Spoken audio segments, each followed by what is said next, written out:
Hi there, welcome to another question from the 2017 WAEC. Okay, so we are asked to simplify this given expression.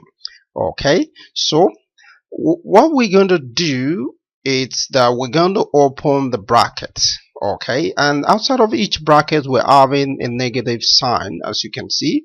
So it's going to go like this. First you write down the 3x, then this negative sign, you could assume that we have one there, or you just leave it as just minus. Okay, so minus times p, that will give us minus p.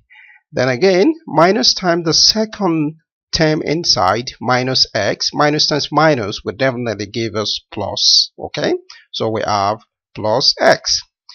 Then for the second bracket we do the same thing. Minus times r, that will give us minus r. Then the second term, minus times minus, that will give us plus. So eventually we have plus p.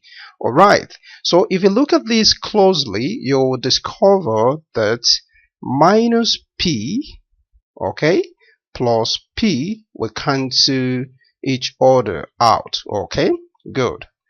Then 3x plus x will give us 4x. Then you bring down the minus r. Okay, so this is your final answer.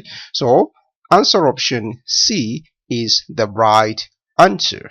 Thank you for watching. Bye.